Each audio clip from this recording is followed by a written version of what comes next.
Iran expels 5 lakh Afghan in 16 days, cites security concerns. UN calls it one of the decade's largest forced deportations. Trump announces NATO lead weapons deal for Ukraine. Rome summit pledges 10 billion euros aid for Ukraine's reconstruction. NSA Ajit Doval exposes Pakistan's lies on terrorism at IIT Madras, cites Operation Sindoor, says India hit 9 terror camps in 23 minutes.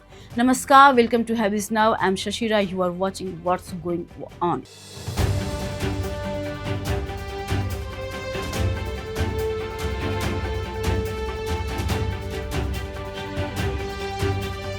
Iran has expelled over 5 lakh Afghan nationals in just 16 days, from just 24 to July to 9.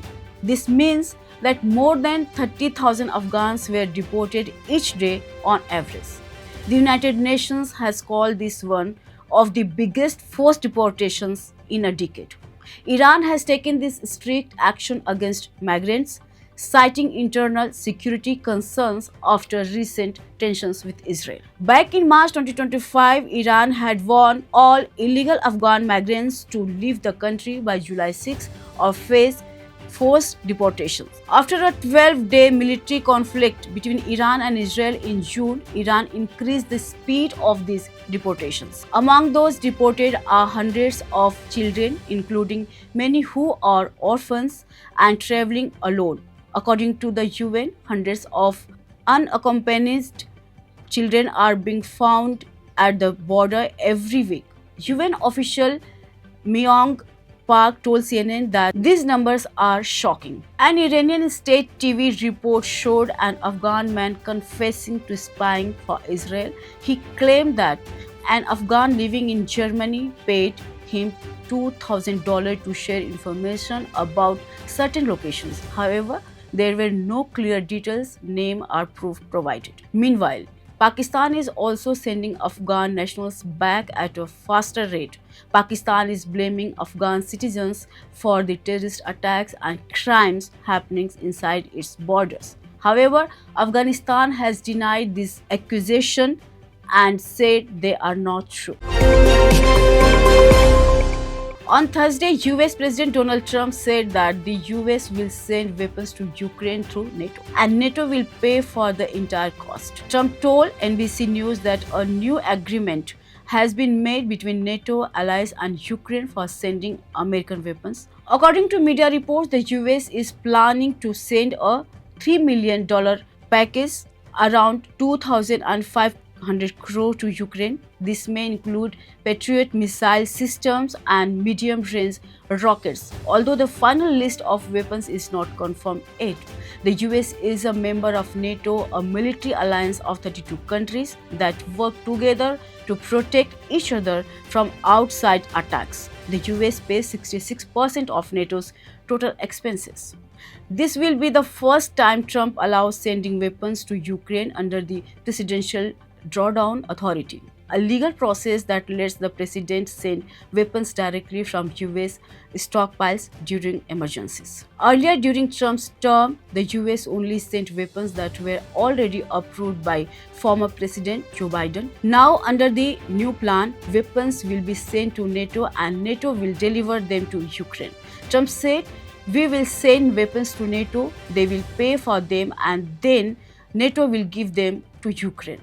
Meanwhile, in Rome, Italy, a conference of rebuilding Ukraine was held on July 10-11, 2025. At the conference, countries promised to give 10 billion euros in aid to Ukraine. Italy's Prime Minister Giorgia Meloni shared this news, and the European Commission also announced 2.3 billion euros in help. Ukrainian President Volodymyr Zelensky said that the frozen assets of Russia should be used to rebuild Ukraine. He also asked for more weapons, joint defense production, and investments.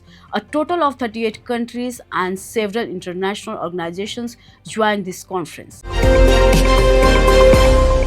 Pakistan remains deeply shaken by India's Operation Sindoor to a point where it imagines BrahMos missile even in its nightmares. This fear often leads to baseless allegations and misleading statements. Ironically, While Pakistan remains a breeding ground for terrorism, it consistently tries to shift blame onto India. However, due to India's effective diplomatic outreach, the international community now sees the reality clearly. Recently, Pakistan Army Chief Field Marshal Asim Munir and his team once again issued unfounded claims targeting India.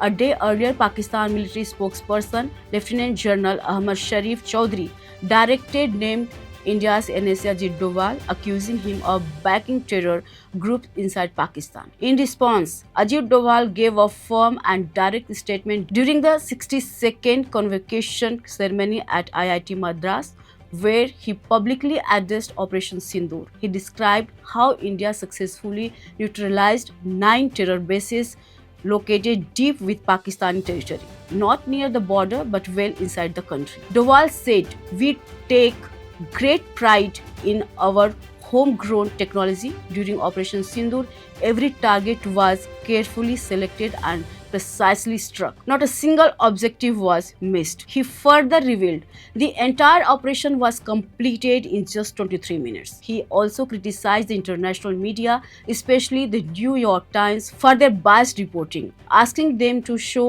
any real evidence of damage to India. If such existed, bring me even one picture proving India losses, he challenged. Doval didn't hold back in mocking Pakistan, pointing out that even today the country is still reeling from the blow it received during the operation. Meanwhile, the Baloch Liberation Army continues to launch frequent attacks within Pakistan, highlighting the state's failure to control internal unrest. Unable to manage the situation, the Pakistani leadership falsely blames India for BLS actions without offering any credible evidence. Recently, Pakistan's military leadership even went as far as calling Ajit Doval the mastermind behind terrorism in Pakistan, but the world is no longer fooled. Pakistan's long history of nurturing extremism is well known, and such accusations are now seen as attempts to divert global attention from its own failure. Thanks for watching. Keep watching Habis Now. Namaskar.